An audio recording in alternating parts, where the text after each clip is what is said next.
Welcome back, you guys. I'm MimiFC, this is Blue Lions CV, and welcome to another news daily video. Now for today's video, I'll be focusing on the reports that have come out from The Independent, and they're suggesting that we may be close to signing 2 players in the upcoming January window. Times are getting very exciting, but before I get into anything, if you like today's video, help me get over 1,500 likes, and of course, today's video is brought to you by the OneFootball app. As I'm constantly stressing, the OneFootball app really is the best football companion app to have on the market. Why do I stress companion app? Well, anytime you're out and about and you want your quick Chelsea daily fix, the OneFootball app is the perfect app to have. If you guys want to give it a go, you'll find the links below in the description below. And on that note, we begin. Now to start with the video, we start with the press conference last night after that 2-1 win against Lille. Now Lampard had quite a few interesting things to say, and I'm going to read it out to you guys. Lampard starts off by saying, "I will look at all areas of the team, but I think it was quite clear in the summer that you lose Eden Hazard, who was a huge part of scoring or creating our goals last season and the season before that. I think we found ways as a team where we can still be competitive. We've shown that in the league and now in the Champions League, but if we're looking at if we can get even better, can we get better in forward areas to help the idea of being more clinical, then I think we'll always look at that. We're just not converting enough. Some of that is to keep working, and I'm not here to criticize anybody because we've just qualified from a really tough group to get through to the next stage of the Champions League. But we have standards here, and I know how much the players also want to be successful. It's very clear, so we'll keep working towards it." I've said this point before, you guys, but Lampard really is creating that culture at the club where these young players aren't going to feel threatened or disillusioned if we sign good players to help us improve. Lampard's been teaching these young players what it means to play for one of the very best clubs in the world. It's non-stop hard work, it's non-stop commitment. I just have to say, it's really refreshing to have a manager that is so perfectly able to articulate his words and his feelings. As the old saying goes, communication is always key. So yeah, it's quite obvious that we want at least 1 attacking player to come in the next window. And in the Guardian's report, well, there's 5 players we're looking at for the next window. Those players are Jadon Sancho, Timo Werner, Wilfried Zaha, Moussa Dembele, and Chalov from CSKA Moscow. Now I look at that shortlist and I have to say, we can't forget that this is the January window. We're not in the summer period right now.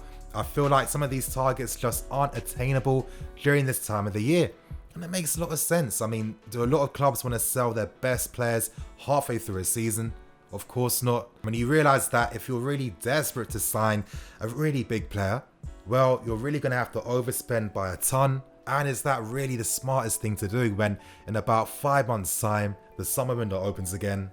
It doesn't make any sense. So when I look at guys like Sancho and Timo Werner, I feel like these guys aren't attainable.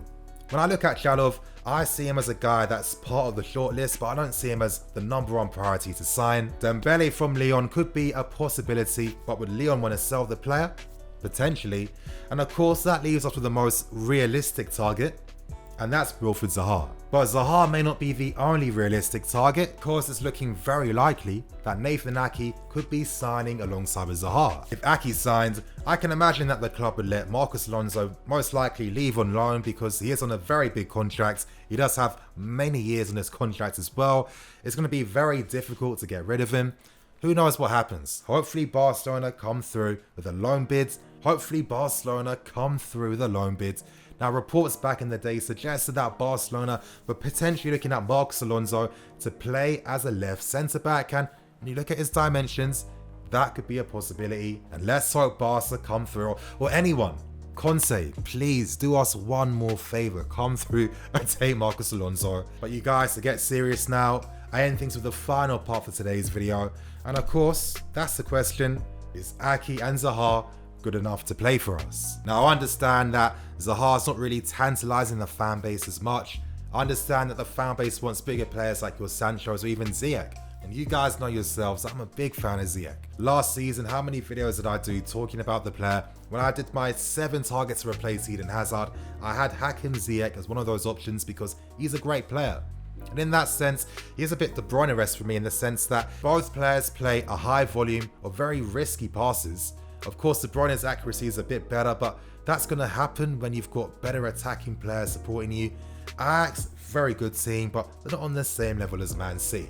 Regardless, Ziyech has shown time and time again, especially in the Champions League in the group stages, where you could probably argue that Ziyech was the best player in this year's group. He's a player that has those decisive moments in him, and he can make things happen, he can create that big opportunity, and he can score that big goal. But the reality is, do Ajax want to sell their best player in January? Of course not.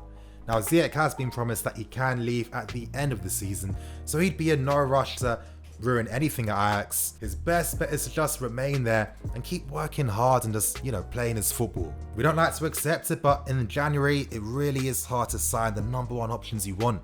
It's very difficult, and I personally feel to anyone that is in doubt of the qualities over AKE or Zaha, as I've said before, and how Lampard has said it himself, we want to sign players that are going to fit in and slot into the team that complement how we play, and that really is a massive advantage of signing both players. Now, I'm going to use who scored really quickly so I can delve into Wilfried Zaha. Now listen, I understand, I get it. Some people have some reservations surrounding Wilfried Zaha because they're wondering, is he the player that's really going to be an upgrade to this team and really help take us to another level? And when you compare his stats to Willian's for this season, Zaha has 2 goals and 1 assist this year. Willian has 3 goals and 4 assists. Willian is outperforming in that sense, so I can understand why sections of the fan base aren't too impressed or aren't too happy. But you guys, let me give you guys some extra information so you can form even stronger opinions. Now, let's actually remember the fact that Zaha does play for Crystal Palace, and as we can see here, they average 0.9 goals per game, 45% of the ball, 9 shots per game, you guys, 10 dribbles per game, and of course Zaha contributes to about 50% of that every single game. Come on, you guys, Crystal Palace are not the style of team that plays the type of football we do. For one, they're a defensive, low block, very gritty type of team, and it's no surprise why Zaha's stats aren't going to be too high or too great, and that's the main reason why he wants to leave, because he's clearly too good for Crystal Palace. He's been too good for how many seasons right now. He needs to go to a higher level, and I really feel like he does have that quality to do something with us if he signed for us. I've got a few more things to say about Zaha. We cannot underestimate how elite his dribbling ability is. When I look at Zaha, I see a player that completes and attempts the brave dribbles. The dribbles that are going to most likely get you fouled or knocked to the floor.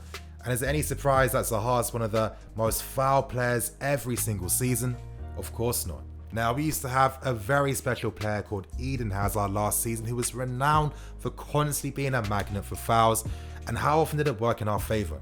We were constantly able to use Hazard's fouls to slow down the pace of the game, disrupt the opposition's passing moves, win more free kicks and get more penalties, and put more pressure on opponents after they pick up fouls or cards. When you want those 3 points in the Premier League, well, winning's an art, and there's a lot of very minute details that go behind securing the points, and all those factors I mentioned are things you can't dismiss. And of course, there's even more sense of signing Zaha. He plays in the Premier League, meaning that he doesn't need to have any adjustment periods. The only adjustment he'll need if he signs for us is going to be from a tactical point of view, but the good thing is, you guys, as Lampard stressed, he wants to sign players that complement what the club's doing right now and how the team plays. And Zaha's qualities fit that perfectly, so if he signs for us, it's literally going to be all cylinders firing right from the start. I think the most important thing to realise is that if we sign Zaha, that doesn't mean that we can't sign another big attacking player in the summer. As I've said time and time again, if you're signing Zaha for the about 70 to 80 million that Crystal Palace want, well then it most likely suggests that he's going to be the backup striker to Tammy Abraham. I mean, it makes a lot of sense. You're not spending that type of money to have backups to like Pulisic or Hudson-Odoi. Of course not. Zaha's mobility playing as a backup to Tammy could be very useful. We've seen how deadly he's been playing up front for Crystal Palace. Now apply that with him playing for a better team in a much more exciting, high-intense, high-octane style of football. Now before I end things, I want to focus very briefly on Nathan AKE. Now it's quite obvious that if AKE signs, it most likely means that Alonso would be going, but it also poses questions for the squad for next summer. And those questions are, if AKE's here, what defender will be leaving? Now, so far from the press, it seems like Christensen and Rudiger are the only two defenders currently that have the risk of potentially making way for Nathan AKE. But of course, those same reports also state that Lampard is going to fully assess the players and really give them time to settle in. But we can't deny that we need at least one left-footed defender at the back. And if this left-footed defender can also happen to play left back as well as playing as a DM and in midfield, and you're telling me this defender can play a forward pass, is very composed playing out from the back, finds his men between the lines with his passes, and has every single big club in this country after him, well then I'd say you're a fool for not signing the player. We've seen AKE play for us before. Let's not forget his cameo when he came back on loan from Bournemouth that first time. You know, he played against Tottenham, he was very good. He made a slight mistake, but that was like 3-4 years ago.